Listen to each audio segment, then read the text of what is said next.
এখন এই যে বাইক নিয়ে আমরা গ্যারেজে আছে, তো বাইকটা খুলে এখন আর কি যাবো। আমি তো আবার বাইকে যাওয়া আমি একেবারে আমার ভালো লাগে না, তার কারণ হলো এই যে এগুলো হেলমেট।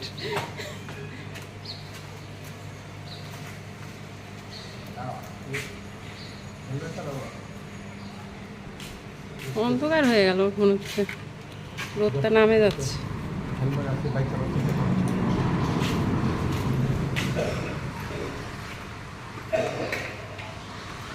অন্ধকার অন্ধকার, কি জানি রোদটা মনে হচ্ছে কি নামে গেল।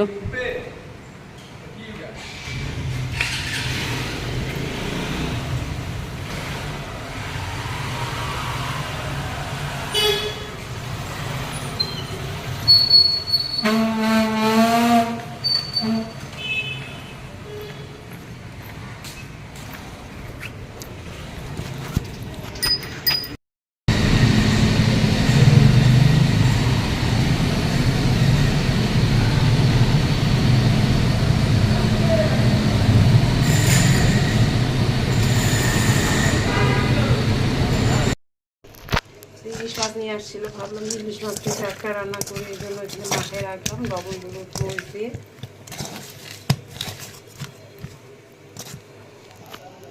আজকে নিয়ে আসছে পুঁই মটরি, যেটা আমি বলছিলাম মানে নিয়ে আসতে, কিন্তু কয়দিন ধরে খুঁজতেছে পাচ্ছিল না। আজকে খুঁজে খুঁজে সে আমার জন্য নিয়ে আসছে, মানে আপনাদের ভাইয়া নিয়ে আসছে। এই যে দেখুন এগুলো হলো কচি কচি। আগে তো কখনোই খাইতাম না, কিন্তু এখন কেন জানি অনেকেরই খাইতে দেখি, তাই আমারও খুব কেন জানি মনে হয়েছে খাবো। তো আজকে এটা রান্না করব। এখন পুঁই শাক দিয়ে রান্না করব, পুঁই শাক বলতেছি সরি, ইলিশ মাছের মধ্যে দিয়ে রান্না করব, দেখি কেমন হয়। এটা কে কে খেতে পছন্দ করেন জানায়েন। এগুলো তো যাদের বাসায় গাছ লাগায় তাদের এই সময় এই মানে যেগুলো হয় মানুষ অনেকে খায়ও না, এগুলো ফেলে দেয়। তবে এগুলো কিন্তু অনেক কচি, যেগুলো বাসায় হয় ওগুলো কিন্তু অনেক শক্ত হয়ে যায়, কালো কালো হয়ে যায়। এই পুঁই মটরি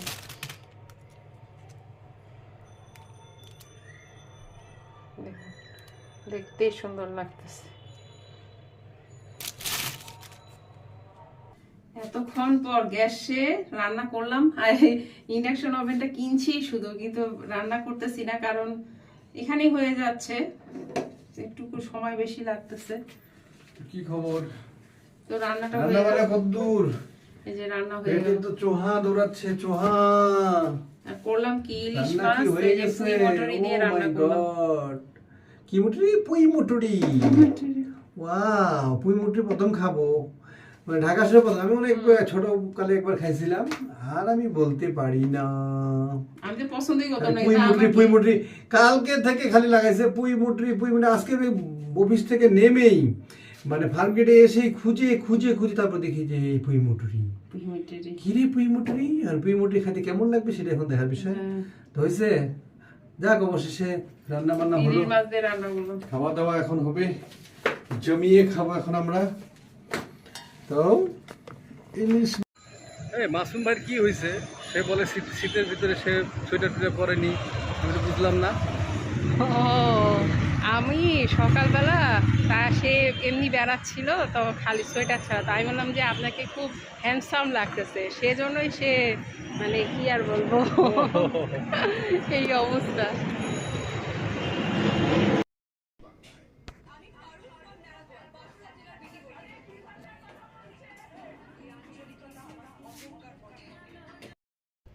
গাইস, এই যে রান্না বান্না করলাম, পুঁই মটরি আর হলো ইলিশ মাছ আলু বেগুন দিয়ে রান্না হলো অবশেষে। এই যে মাথা, ইলিশ মাছের মাথা, খেতে দারুণ মজা, আর কেবল গরম গরম ভাপ উঠতেছে, খাইতে বসছি। তো এই খাবারগুলো খেতে কে কে পছন্দ করে অবশ্যই জানান, খুবই মজার হয় আর অনেক গরম। পুঁই মটরি তো দারুণ, অনেক বলে বলে স্বাদের পুঁই মটরি আসছে, তো অনেক গরম করতেছে গাইস। কেমন হয়েছে রান্না করলাম, পুঁই মটরি আর হলো ইলিশ মাছ আলু বেগুন দিয়ে রান্না হলো অবশেষে। এই যে মাথা, ইলিশ মাছের মাথা, খেতে দারুণ মজা, আর কেবল গরম গরম ভাপ উঠতেছে, খাইতে বসছি। তো এই খাবারগুলো খেতে কে কে পছন্দ করে অবশ্যই জানান, খুবই মজার হয় আর অনেক গরম। পুঁই মটরি তো দারুণ, অনেক বলে বলে স্বাদের পুঁই মটরি আসছে। তো অনেক গরম করতেছে গাইস, কেমন হয়েছে মনে হয়? তো ইলিশ মাছে অনেক দাম এখন, অক্সিজেন অনেক। কত পড়ছে ইলিশ মাছ? বলা যাবে না, 1700 টাকা কেজি। মাই গড, খাইতে ইচ্ছা পরিচিত করবে দোকান না বললে, শুনে। অন্যখানে তো আরো 2000 টাকা পাওয়া যায় না। আজ ভাবির হোটেলে চলে আসছি জামাইকে নিয়ে, একটা ঘরোয়া হোটেল ভাবি। আর ভাবি এই চিকেন আইটেমটা খুব সুন্দর করে। তো এই খেতে চলে আসছি, সন্ধ্যার নাস্তা খাবো আজকে এখানেই। তো ভাবি কিন্তু দেখুন আমাদের সামনেই করতেছে, সে আমাদেরকে দেখে তাড়াতাড়ি করে ইনস্ট্যান্ট মানে সব কিছু মাখিয়ে নিল। আর এই মাংসটা কিন্তু একেবারে সামনেই, আমার সামনে ছেঁচে নিয়ে তারপরে মশলা মাখিয়ে নিল। আর বললো যে তোমরা যদি আগে থেকে আমাকে বলতে তাহলে মাংসটা আমি আগে থেকে ম্যারিনেট করে রাখতাম, তাহলে আরও বেশি খেতে ভালো হতো। তো তাড়াতাড়ি করে আমরা বললাম যে আমাদের সময় নেই, তাড়াতাড়ি আপনি ভেজে দিন, আমরা খাবো। তো তাই সে তাড়াতাড়ি ঝটপট করে দিচ্ছে। এই যে দেখুন, এটাকে বলে ইনস্ট্যান্ট আর কি চিকেন গ্রিল বলতে পারেন বা শিক বলতে পারেন। তো খেতে কিন্তু দারুণ লাগে। তো ভাবির হাতে, তো ভাবির হোটেলে খাইতে আসছিলেন, তো দেখেন কেমন হয়েছে চিকেন গ্রিলটা। ভালো হয়েছে, এইরকম ভালো হয়েছে। এইখানে একটা মিষ্টি কুমড়া নিয়ে আসছে, আস্ত বড় একটা পুরোট খুবই। তো আমি এটা বটিতে কাটতে পারতেছি না। যত বড় একটা এটা তো বটি দিয়ে আমি কাটতেই পারতেছি না। মিষ্টি কুমড়াটা এত বড় কাটতেছি, নিচ্ছি তো। আসো একটু সামনে এনে নিচ্ছি। কুমড়ো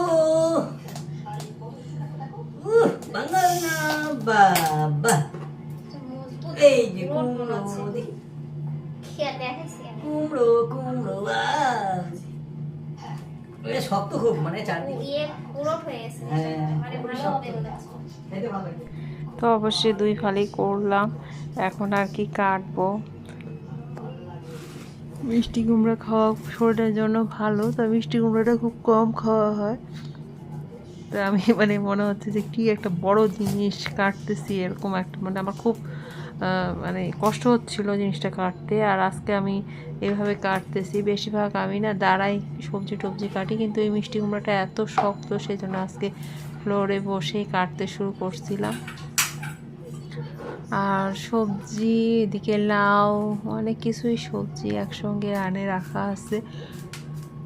তো আজকে মিষ্টি কুমড়াটাই রান্না করব। চিংড়ি মাছ দিয়ে রান্না করলে সবচেয়ে বেশি ভালো হয় মিষ্টি কুমড়া খেতে। মিষ্টি কুমড়া, চিংড়ি মাছ, তারপরে ইলিশ মাছ, এগুলো দিয়ে বেশি ভালো লাগে। সবজি কাটাকাটি করা হয়ে গেলে রান্না করাটা সুবিধা আসলে সবচেয়ে বেশি। আসলে যে কোনো জিনিস কাটা মানে রান্না করার চেয়ে যে কোনো জিনিস আর কি, মানে রান্নার যে সরঞ্জামগুলো সেগুলো একসঙ্গে আয়োজন করাটাই হলো বেশি আসলে ঝামেলার ব্যাপার। আর রান্নাটা সব কিছু সামনে থাকলে রান্নাটা ঝটপট করেও ফেলা যায়। মিষ্টি কুমড়োটা কাটতে কাটতে আমার অনেকটাই সময় চলে গেল আজকে, কারণ মিষ্টি কুমড়োটা খুবই শক্ত, কাটতে পারতেছিলাম না। সেটা তো আপনারা দেখেই বুঝতে পারতেছেন।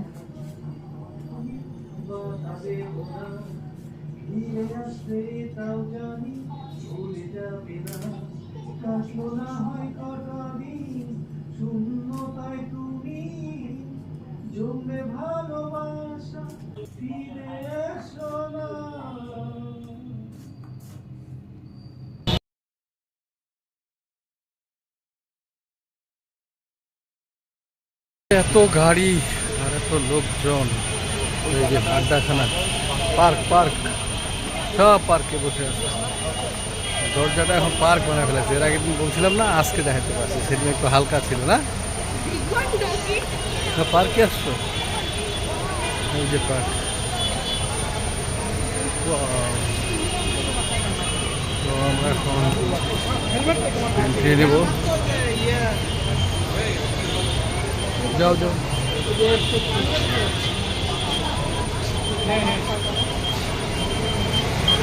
Ladies checking. কোনো রকমের